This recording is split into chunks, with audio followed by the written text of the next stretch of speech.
Hello, my friends. Welcome to another episode of 180 Briefs. Thanks for joining us. Our speaker tonight is Pastor Jason Salyers. Hope you are enjoying this amazing weekend. It's gorgeous out. Got a nice little breeze. Got the sun shining outside. Hope you're enjoying this quiet Saturday. Um, so, question for you.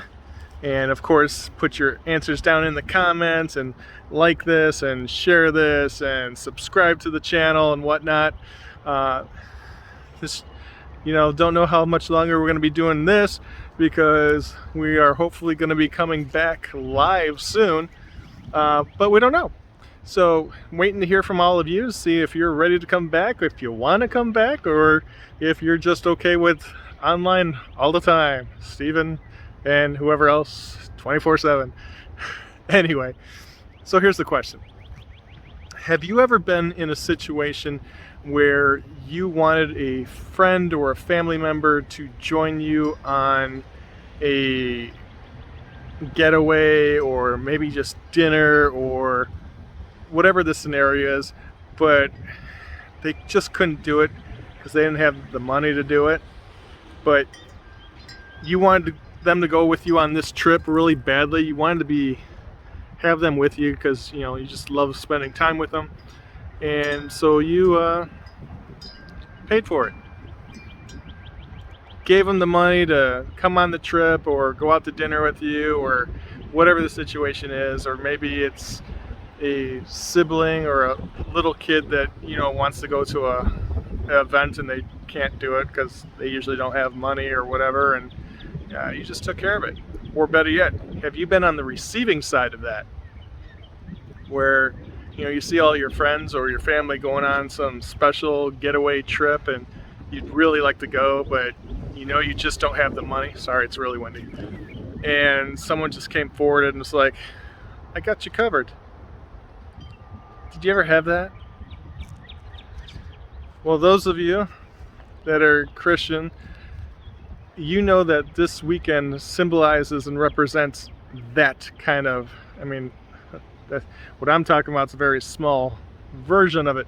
But as far as God, He sees you and He knows what you've done, and He says, I don't want to be separate from them. I want them with me. I want them to be in heaven with me someday. So His Son comes down and takes the hit, pays the price, so that we can have salvation. And that's an awesome feeling, knowing that you are covered. God loved you so much that He sent His Son for you. For you. Yes, you, right there.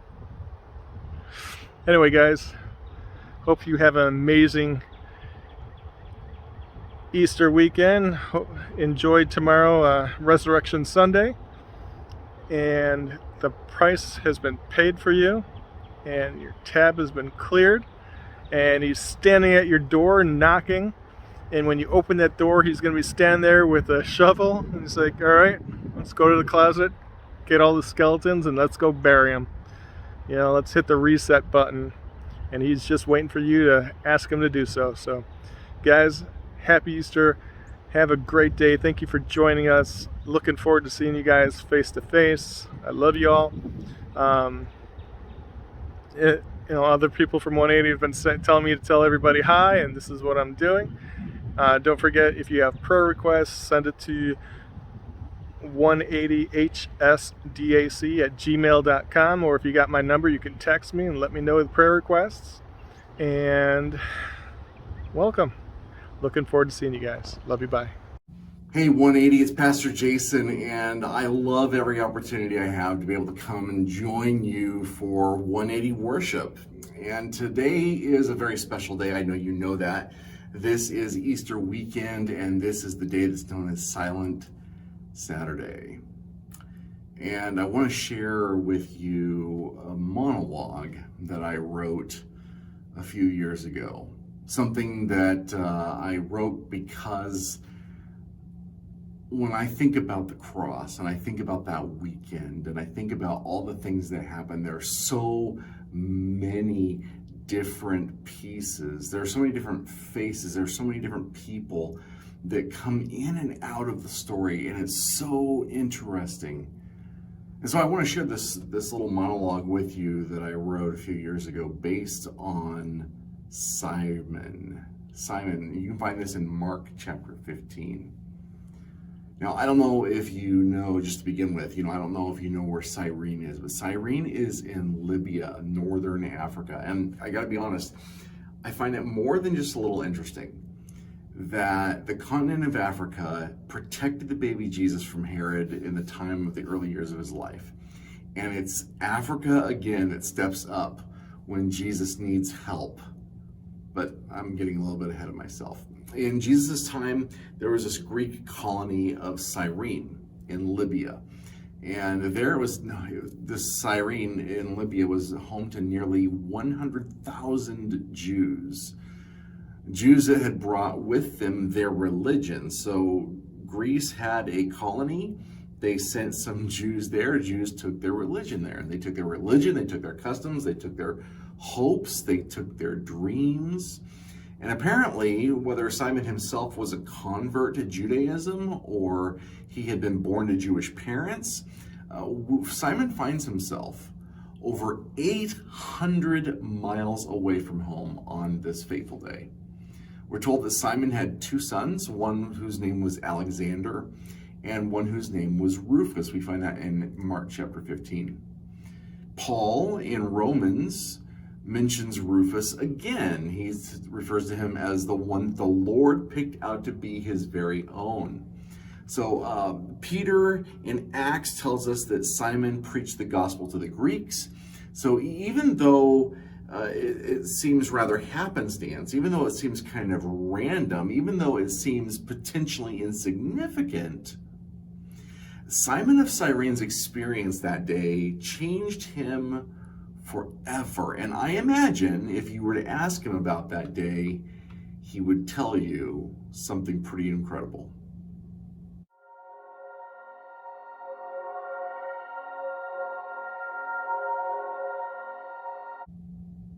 I can still hear the cries echoing through my head, the crowd shouting, the crowd sneering, the voices just dripping with anger and hatred. Crucify him! Where's your power now? Why don't you save yourself? My back is still scarred from where the Romans' whip hit me as I tried to move up that hill. But you know what I remember the most? I remember it. I remember it like it was yesterday. What I remember most were his eyes. You know, I've never seen such sadness and such forgiveness and such remorse. I've never seen all those things in one man, and the crowd came at him, and the crowd screamed at him, the crowd cursed at him, and his body dripped with his own blood, and his eyes shouted back.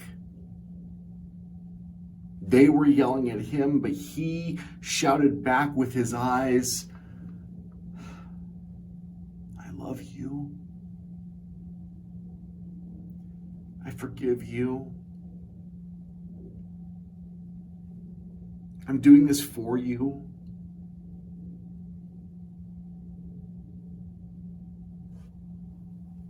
And I should know because I was there. I was right beside him, staring into those eyes. I was just inches away as together we struggled up that path to Golgotha, the path towards his death. It was my son Alex who got me to agree to tell this story. He suggested that maybe my story would, I don't know, somehow help the church better understand who Jesus was and what he meant when he said, anyone who takes up his cross and follows me, anyone who doesn't do that isn't worthy of me. So yeah, so I'm sharing this with you now. My name is Simon, but I hope that you don't even remember my name. I hope my name is lost in this as I tell you about the one who's so much greater.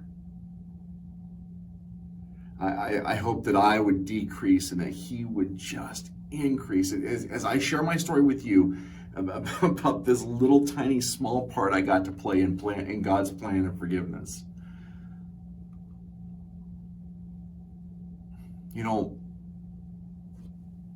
All my life I had dreamed. All my life I had saved. All my life I had just waited for the opportunity to spend one Passover in Jerusalem. Just one. And you know what's so special about that, right? It's the opportunity to spend Passover in the holy city, in the city of Jerusalem. This was a long trip, but you know what? From my home in Cyrene, I had finally stacked up enough money. I had finally saved up enough money to make that journey through that dusty, long trip. I had arrived on the 13th of Nisan, the day before Passover lamb was to be slaughtered. And in order to find suitable lodging, I had to arrive that early, and I had to do that in order to, have a good place to celebrate the Passover and have a good meal. So there I was. I remember it was late that evening. I finally had a chance to rest from this long journey. And the guy that I was staying with was Arab B&B. Came. He was giving me this chance to finally rest from my journey, and he comes running into the house with the news that Jesus had just been arrested and delivered to the high priest's palace for questioning. And I was like, okay, who's Jesus? I haven't heard of him before. And my host explained to me that there had been some claims that Jesus was the Messiah, and my host had even heard stories of people claiming that they had seen him perform miracles of sorts, and that he was able to heal sick people, and he was able to talk to dead people and have them come back to life. And so, look, I didn't want to get involved with any kind of local problems, so I stayed inside that evening because, number one, I wanted to rest up. I wanted to really enjoy the time that I was going to be able to spend there, and I wanted to enjoy the host's hospitality. So, it was the next afternoon. I had really basically kind of forgotten about what I'd been told the previous evening, and I decided to walk around for a few hours and just enjoy the sights and take in the sounds of the city. I mean, this is something I've been living for my whole life, and so I checked out the marketplace. I just walked up and down these streets I'd heard of all these years, and I returned to the house that night for the start of the ceremonies. And for some reason, instead of the humming busyness that had been the city's atmosphere the day before, instead of that humming busyness, there had almost been this this oppressive stillness in the air. I mean, I just remember the air itself seemed uncomfortable, and I just made the decision to return back to the place where I was staying when I heard something that sounded like shouting, and I heard this jostling, and suddenly I see this large crowd appear, and I wanted to get out of the way. I didn't know what was going on, but suddenly the swell and the strength of this approaching mob kind of quickly overtook the street I was on, and it started carrying me along. And at first I didn't know what was going on, so I just I watched as I saw these three men carrying these huge beams of wood come struggling down the road. and they were being pushed along by these Roman soldiers that were carrying the whips. And I quickly realized that what I was watching was something I'd actually even only heard of. I'd never even seen one before, but this was the tradition of a Roman crucifixion. And as I watched, I realized that the shouts of the men were really primarily directed at the second of those three men. And that man, he struggled toward me. And I looked at him and I saw what appeared to be like this woven band of thorns that had just been shoved into his head like some sort of cruel joke. And I heard the crowd. I mean, I listened to the crowd, and they started calling him Jesus. You know, like, why don't you save yourself, Jesus? And you know, where's your power now? And yeah, I kind of realized in that moment that this must have been the guy that my host had been talking about. This Jesus, this supposed Messiah. So this is where the proceedings of last night had led. You know, I watched this bloodied, just disfigured man kind of make his way toward me, stumbling under the weight of that just heavy wood, and he has all these cuts all over his body, and the splinters are digging into his raw flesh. It's just hanging off of him. And how could I not but feel just wrenched inside for this man?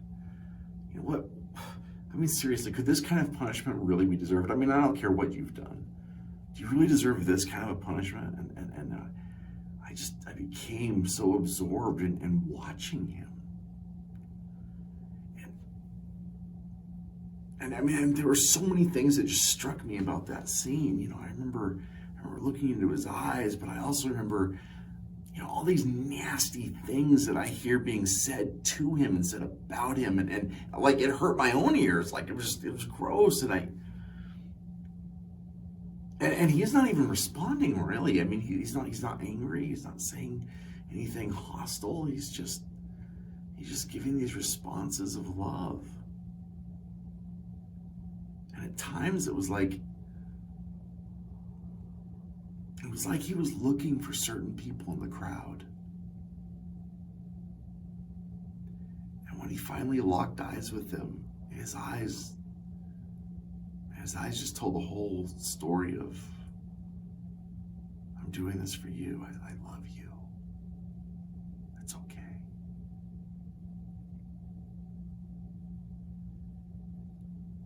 And several times along the way,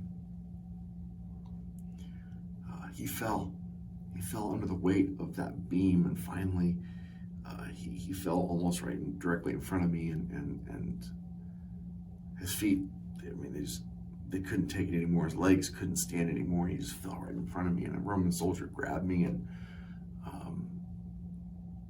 another one started beating him with a whip, trying to force him to get up. And you know, we all quickly realized that this mangled mess of flesh couldn't do anything by himself. And so suddenly I felt myself just being like roughly grabbed and kind of shoved in that direction. And I'd been so absorbed with this man that was in front of me that I hadn't even noticed the Roman soldiers approaching. And one grabs me and shouts, you know, you help this man carry the cross. And, you know, at first I tried to resist because, you know, I don't want to have anything to do with this. I'm just a visitor in town, but there was no use. I mean, so I was told to lift this really heavy beam of wood that this man had been carrying, and at the same time, as I'm lifting it up, this Jesus guy, he was forced to his feet. And he was forced to stand beside me with the cross just barely resting on him. I didn't want the cross to land on him anymore. I couldn't. And that's the way we were forced to continue side by side up that long path toward, this place that I realized was a place, again, I'd only heard of, called Golgotha. It's this place where the skulls were. It's just a place of death. And as we struggled up that hill, the blood of the man beside me mingled in with my own sweat. I'd been so conscientious of what he was going through. Like I even though I was totally taken and wanted to look at him, I kind of wanted to give him some privacy too. And so I didn't look at him for the longest time. But finally, when I ventured to look over, just capture a glance, I noticed he was looking at me too. And that look changed me. I mean, even in the middle of all this intense pain he was enduring, I have never seen anything like this in a human being before. I saw this look of complete love, complete forgiveness. And I think that's why they hated him so much, is because no matter what they did to him, they couldn't get to him. He just loved them. The more they hated him, the more he loved them back. That moment when our eyes locked, man, that's a moment that I didn't ever want to lose. And I will never forget that. My host had said that this man had claimed to be the Messiah, and now something inside of me, I just knew that was true. I couldn't tell you from the scriptures. I couldn't tell you because I had seen anything. I just knew. I just knew being in his presence. This was no criminal. This was a completely innocent man that was being murdered. He was being murdered for sport, not because he'd done anything.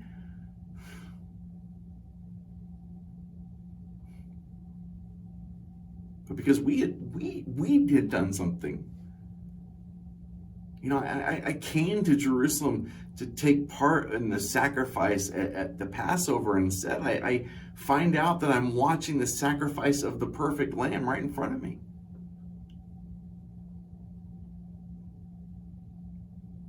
When we reached Golgotha, I watched as he was nailed to the cross and the wood was carried. I watched as it lifted up and then fell down into place. I watched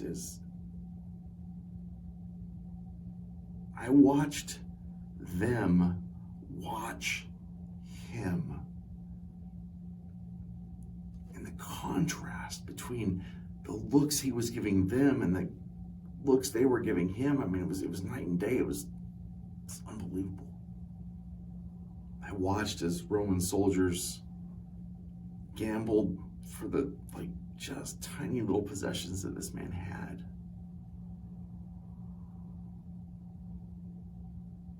And I hung around because I couldn't get my feet to move. I was just spellbound there, but I hung around and I watched. I heard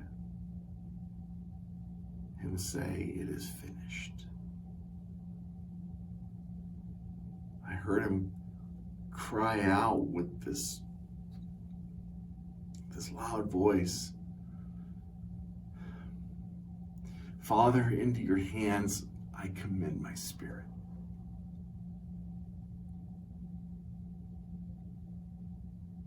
And I watched as he died.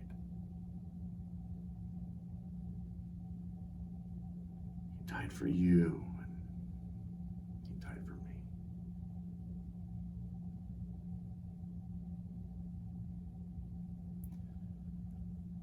Were you there when they crucified my Lord?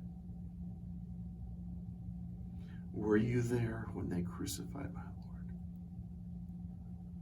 Oh, sometimes it causes me to tremble. Tremble. Tremble. Were you there when they crucified my Lord? Were you there when they nailed him to the tree? Were you there when they nailed him to the tree? Sometimes it causes me to tremble.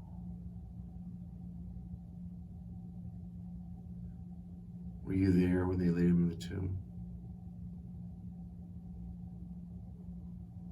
Were you there when they laid him in the tomb? You know, sometimes it causes me to tremble.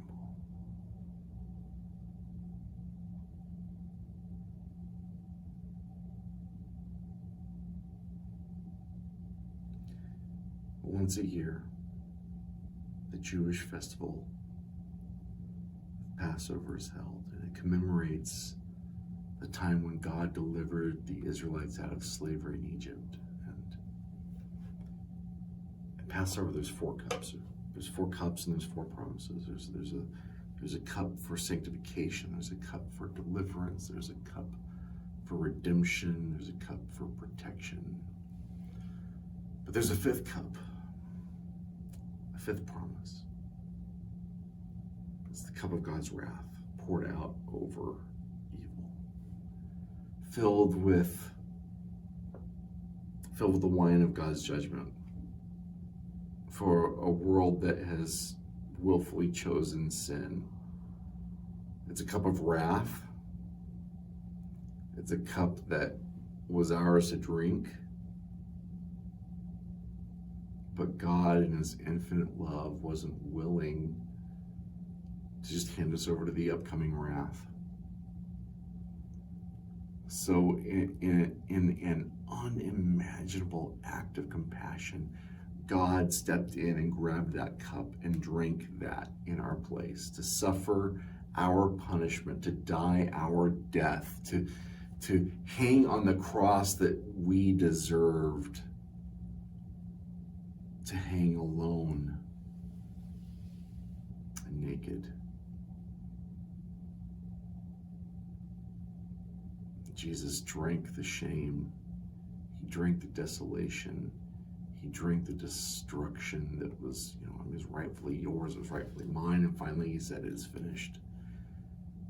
And the cup of wrath had been emptied. But here's the staggering truth. You see, that cup of wrath, even though it should have been ours, it was never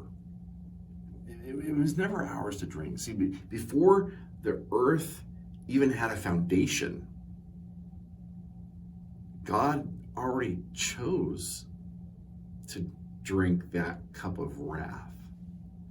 He chose to drink that cup of wrath for people he knew would reject him, for people that he knew would choose to sin, for people that he knew didn't love him and wouldn't love him and would curse him. He chose to pay our ransom. God's love for us cost him absolutely everything, but his message for us on the cross was that you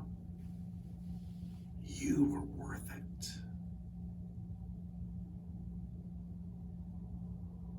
You're worth it. The message of Easter